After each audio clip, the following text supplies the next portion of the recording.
Lihat pasarku penuh dengan bunga. Ada yang putih dan ada yang merah. Setiap hari ku jual semua. Mawar, melati, semuanya indah. Assalamualaikum warahmatullahi wabarakatuh. Selamat pagi semua. Bagaimana kabarnya hari ini? Semoga sehat-sehat selalu ya. Perkenalkan, saya Alika dari SMPN 1 Picung. Saya di sini bukan untuk berjualan bunga ya, tapi akan menceritakan sebuah dongeng dari tanah kelahiran saya, yaitu Kecamatan Picung. Tempat tinggal saya ini jaraknya 30 km dari ibu kota Kabupaten Pandeglang, Provinsi Banten. Baiklah teman-teman, saya mulai ya mendongengnya. Dongeng ini berjudul Asal Mula Pasar Picung. Ditulis oleh guru saya, Ibu Yeni Ayuningsih SPD. Yuk kita simak bersama-sama. Pada zaman dahulu, di wilayah Banten Selatan, hiduplah sepasang suami istri yang bernama Narwati dan Dulkarim. Mereka mengelola lapak-lapak tempat berjualan bunga yang menjadi sebuah pasar bunga yang sangat disukai oleh masyarakat setempat. Pasar itu disebut Pasar Narwati, sesuai dengan nama pemiliknya. Pasar itu letaknya sangat strategis dan tempatnya juga nyaman karena ditumbuhi oleh pohon-pohon besar yang mengelilingi pasar. Orang Melayu menyebutnya pohon kepayang, tetapi masyarakat sekitar menyebutnya pohon picung. Pohon picung dengan nama latin Pangium edule adalah sebuah pohon besar yang memiliki diameter mencapai 120 cm dan tinggi mencapai 60 meter. Pohon ini banyak sekali manfaatnya. Di antaranya dapat dijadikan pohon pelindung dan penghijauan di daerah aliran sungai karena memiliki perakaran yang kuat. Setiap hari, Pasar Narwati ramai dikunjungi banyak orang. Apalagi pada saat hari Minggu, banyak orang berdatangan.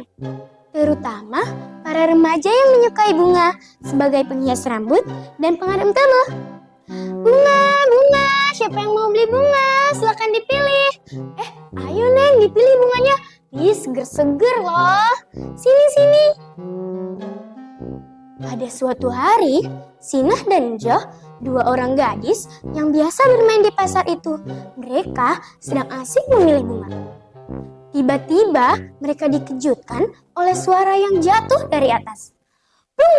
Astagfirullahaladzim, Enjoh, suara apa itu? Oh, ini mah buah picung. Buang. Namun, Narwati datang dan melarangnya. Ulah dipicun, jangan dibuang. Buah ini mah, ngenah jasa. Enak sekali. Apalagi dijadikan sayur, teman makan nasi. Juga penting untuk tubuh kita karena mengandung berbagai macam nutrisi. Ada vitamin C, zat besi, magnesium, juga beta karoten. Buah picung ini teman lauk yang lezat loh teman-teman, karena mengandung asam glutamat seperti yang biasa terkandung dalam bumbu masakan. Sebagai penyedap rasa, di antaranya digunakan sebagai bumbu utama dalam masakan rawon.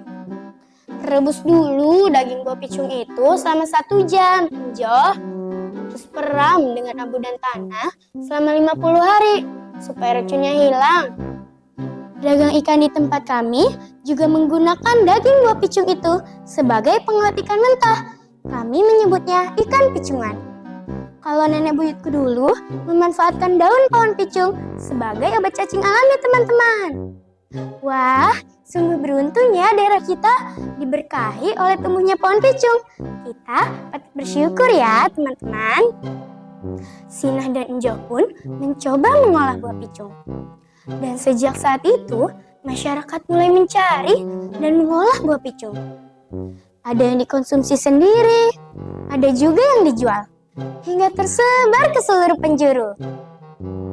Pada suatu hari, Sina dan Injo sedang asik mengolah buah picung.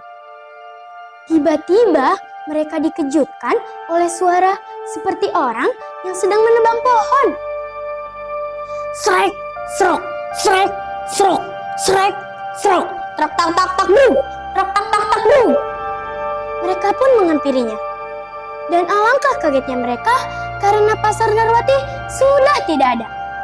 Dan pohon picung yang tumbuh di sekitar pasar sebagian sudah ditebang. Astagfirullahaladzim. Ayah nani. Ada apa ini? Bu, kemana pasar urang? Kemana pasar bunga kita, Bu? Apa yang terjadi? Ya Allah,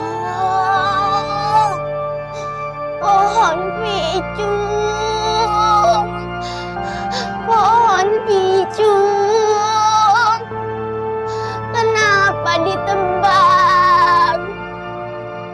Masyarakat bingung dengan apa yang terjadi. Ternyata Narwati telah menjual pasarnya kepada Belanda. Masyarakat tidak bisa menerima kenyataan itu, karena pohon picung itu sangat berguna bagi mereka. Selain menjadi tempat berteduh, juga mereka olah dan mereka jual untuk menambah pendapatan. Masyarakat mengadakan pemberontakan. Mereka datang berbondong-bondong untuk menghentikan penebangan. Tetapi Belanda jauh lebih kuat dan pintar. Masyarakat tidak berdaya menghadapi hujan peluru dari Belanda. Akhirnya terjadilah pertumpahan darah di bawah pohon picung. Karena masyarakat tidak kuat melawan Belanda, mereka hanya bisa pasrah menerima apa yang terjadi, walaupun harus kehilangan salah satu mata pencahariannya. Jo, salah satu gadis yang ikut menyebarluaskan cara pengolahan buah picung dan manfaatnya, menjadi korban. Ia meninggal setelah tertembak peluru dari Belanda tersebut. Sina sahabatnya merasa sangat kehilangan atas kepergiannya. Ja, bangun Ja, tolong, Ja, jangan tinggalkan aku sendiri, Ja.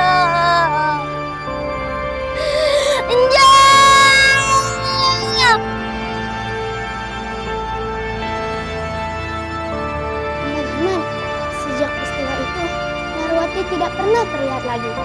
Hilang bagaikan ditelan bumi. Masyarakat terus mencari-cari keberadaan Narwati untuk diminta pertanggungjawabannya karena telah menjual pasar itu kepada Belanda. Sejak saat itu, tempat terjadinya peristiwa berdarah diberi nama Kampung Picung.